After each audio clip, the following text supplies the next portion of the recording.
You are watching Fox and Friends First on this Wednesday morning. I'm Carly. Talk about fiery. I'm Todd Pyro. Let's get right, though, to Garrett Tenney in Spanish Fort, Utah, with the latest on the alleged Charlie Kirk assassin. Garrett.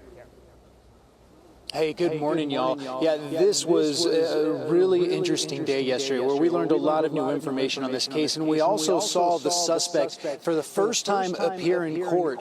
The only time that he spoke was when he confirmed his name. He was wearing a special suicide prevention vest, and he showed no emotion as the judge read off the charges against him. These are the charges he's facing, the most significant of which is aggravated murder, and the Utah County District Attorney says he will be seeking the death penalty in this case. Ahead of that hearing, the DA laid out the charges and a lot of the evidence that they have gathered so far against the alleged assassin, including his DNA on the trigger of the rifle used to kill Charlie Kirk. Prosecutors also shared text messages between the suspect, Tyler Robinson, and his romantic partner, where Robinson confessed to the shooting. Roommate, you weren't the one who did it, right? Robinson, I'm sorry. Roommate, why? Robinson, why did I do it? Roommate, yeah. Robinson, I had enough of his hatred. Some hate can't be negotiated out. If I am able to grab my rifle unseen, I will have left no evidence. The suspect went on to say that he'd hoped to carry this crime to his deathbed and asked his lover to delete their text and not talk to police. Yesterday on Capitol Hill, FBI Director Kash Patel said investigators are tracking down each and every person who the accused killer had been in touch with leading up to and after the shooting, including those that he spoke to online. Of individuals that are currently being investigated and interrogated, and a number yet to be investigated and interrogated specific to that chat room. So we are very much in our ongoing posture of investigation. So others could have been involved? Yes, sir. At this point, no one else has been charged in this case, but prosecutors say that that could change as this investigation continues. The suspect's next court date is September 29th. Todd? All right, Garrett Tenney live for us in Spanish Fork. Garrett, thank you. Let's bring in constitutional law attorney and former federal prosecutor Katie Cherkasky. Katie, there was a lot in the press conference yesterday ahead of Robinson's first court appearance, in particular those text messages between Robinson and his romantic partner. What was your takeaway from what we learned yesterday? Well, it looks like they have a very rock-solid case factually here. I mean, they even have the suspect making statements about the motive, about the planning, about the obstruction, attempting to tamper with witnesses, asking them not to cooperate with the police. So in terms of the elements that the prosecution has to prove, it's pretty obvious that they have evidence to support all of that. The big question is whether they can get the death penalty, and that's another calculation altogether. And to that point, the defense is going to have to come up with unique, novel arguments. To that point, are you concerned that the defense is going to say, look, all the information disclosed by the prosecutors yesterday could have potentially tainted the jury pool in that area of Utah, necessitating a change of venue? Well, the defense is always going to make any arguments that they possibly can to ensure that their client has a fair trial and a fair process.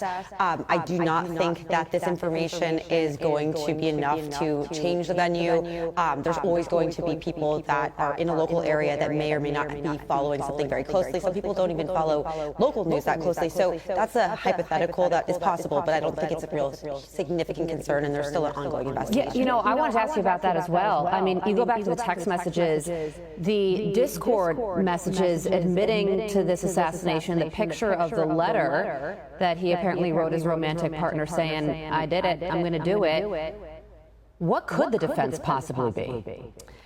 Well, the defense always boils down to either factual defenses or legal and procedural defenses. So, of course, the prosecution has to prove this case beyond a reasonable doubt. Right now, even though we have what we think is very rock-solid evidence, colloquially speaking, they still have to prove that in court. And so the prosecution has to make sure that everything is done properly, that there's no discovery violations, meaning that they turn over everything that they have that's required to the defense. There's a lot of different things that happen in criminal trials on the procedural side that need to be properly properly gone through. Moving past Robinson for a second, based upon what you've seen so far, are you anticipating any charges against the lover, whom we have been told has been cooperating with authorities, or any of the people on Discord with whom Robinson allegedly communicated? Well, it looks like the romantic partner seemed very genuinely shocked based on at least the snippet of the exchange that the DA read off yesterday. So I don't believe that there's any indication that they're involved. Of course, that's not off the table, and this is an ongoing investigation. So certainly, as of right now, no with that. With anybody else that might have been involved in any of the planning whatsoever or was aware of it, certainly the charges could be brought against them. So digital analysis does take some time to go through and ensure that they have all the evidence. They could certainly charge other people. And the messages between them were very strange. I mean, if you look back and read through it, when he says, you know, I did it, the romantic partner's reaction was, I thought they caught the guy. Not, are you insane? Are you kidding me? How could you? Not criminal, but just a very bizarre exchange between these two people. I agree. It is certainly less shock than somebody might imagine. Of course, looking at text messages, some things can be taken out of context. I think the justification is the circular ideology on its face, that because there's so much hate, I get to engage in violence. That is a justification that some people genuinely think is legally authorized, it seems, and perhaps the roommate has some of the same sentiment, but I don't know if there's any sort of connection to the actual crime based on those messages. Quickly, before we let you go, going to a completely different case, a federal judge in New York throwing out terrorism charges against alleged United Healthcare CEO killer Luigi Mangione. Legally, was this the correct decision? I always thought that was a reach on those charges. The terrorism statute in New York is modeled after the federal terrorism statute, and the New York appellate courts have been clear that the terrorism designator is what is generally known as terrorism. It doesn't apply to any sort of murder that is even maybe motivated by some ideological purpose. So I was always a bit concerned that that was an overreach in the first place. And of course, he's facing the death penalty on the federal side. So this does reduce the New York case, but he still has significant exposure. Yeah, and it should be pointed out that when this was announced by the judge, cheers erupted outside the court after the judge dropped these two charges, these terror charges against him. Not somebody who deserves those cheers, but they are certainly happening. Katie Cherkasky, thank you for joining us. Thank you.